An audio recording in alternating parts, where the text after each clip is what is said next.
уурга яаж зөв татах уу гэдэг дүүгийн асуусан асуулт байсан. Одоо яаж фокусэт хийх үү гэдэг.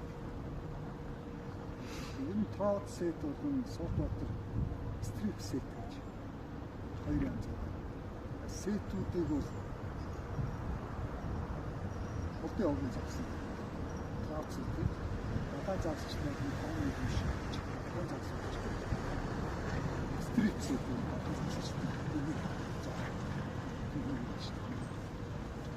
Хамгийн энгийн зүйлүүд энгийн тгий зов аргач троцыг зүгээр уурга өргөн.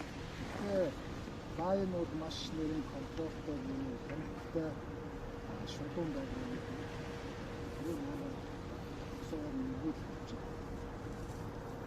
Загсны зууснаас загас одын дагуу усны дээр байх юм бол доошоо татчих зам. Доошоо татчих замаар жоохон дутуу байх юм гэж бодож байна.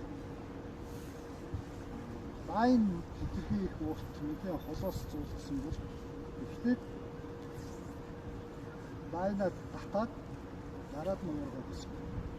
Тэгээд авчих.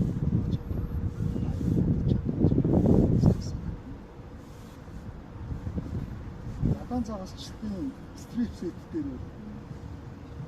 Тэгээд лайнаараа зоогоод лайнаа татаж зоогоод дараад нь хоёр янзаар стрип сет гэдэг. Тэгээд явж байгаа гар уурнаасаа холтцсон үед гүцэд татаад дахиад уурхтай гараараа хоошоо татаж зоогод. Дараагийнх нь бол хоёр татаж хөвчгүүдэд зоогоод уурга хатуудаа эсвэл ташуу ярьж энэ үү. Томгоя мантри өгч хоохгүй. Айн эсвэл